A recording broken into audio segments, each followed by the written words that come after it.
સંતો મહંતોને મોટી અગ્રણી પધારી રહ્યા છે ત્યારે આપણે સૌ મંચની સામેના ભાગમાં ધર્મસભા મંડપમાં આપણે સૌ આપણું સ્થાન ગ્રહણ કરશો, જેથી કરીને આપણે આપણી વચ્ચે સંતો મહંતો સૌ પધારી રહ્યા છે ત્યારે આપણે ઝડપથી આપણું સ્થાન ગ્રહણ કરીએ. મંચ ઉપર પધારવા માટે મઠાધિપતિ મહંત ભરતજી બાપુ એમને વધાવીએ અને દીપ પ્રાગટ્યથી આજની આ ધર્મસભાનો શિવાંજલિ સભાનો મંગલ પ્રારંભ થઈ રહ્યો છે. દીપ જ્યોતિ આપ સરળ સ્વભાવનું એમના પરિચયમાં આવ્યા હશે, એમને તો એમને વધારે જાણતા હશે, પરંતુ એવા વ્યક્તિત્વને આપણે બીજું તો શું આપી શકીએ. પરંતુ એવું કહેવાય છે કે દરેક રાજેશ્રી મહંતશ્રી લઘુ મહંતશ્રી આપ મંચ ઉપર પધારો એવી નમ્ર વિનંતી. રાજેશ્રી કે ગોસ્વામી તખ્તેશ્વર મહાદેવના લઘુ મહંતશ્રીને મંચ ઉપર પધારવા માટે નમ્ર વિનંતી. આપણે ત્યાં એવું કહેવાય છે સતયુગથી ચાલુ કરીને કળિયુગ.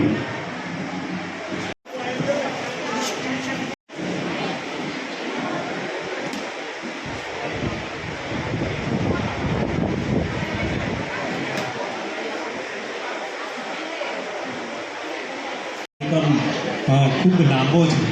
આની પછી શિવાંજલિ એટલે કે એક સંગીત સંધ્યા, ખૂબ સુંદર મજાનો કાર્યક્રમ આપણી વચ્ચે ઉપસ્થિત થવાના છે. રામદાસ નિમાવત ભાઈ અયોધ્યાદાસ નિમાવતના લઘુબંધુ છે અને સ્વાતિબેન પાઠક અને એમના ગ્રુપ દ્વારા શિવાંજલિનો ખૂબ સુંદર મજાનો કાર્યક્રમ પણ આપણે માણવાનો છે. ત્યારે બાકીના સામાજિક વ્યવહારોને જે કાંઈ વિધિ કરવાની થતી હોય તે થોડી ઝડપથી પૂર્ણ કરી અને સહકાર આપવા માટે નમ્ર વિનંતી.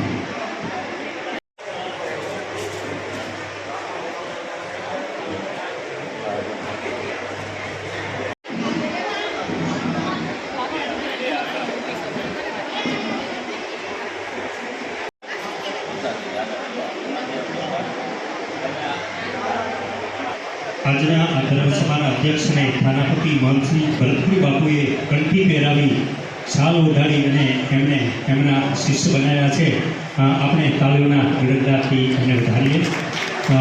ભરતગીરી બાપુના શિષ્યો તરીકે ભાઈ જગદીશભાઈ ને કંઠી પહેરાવી અને શાલ ઓઢાડી અને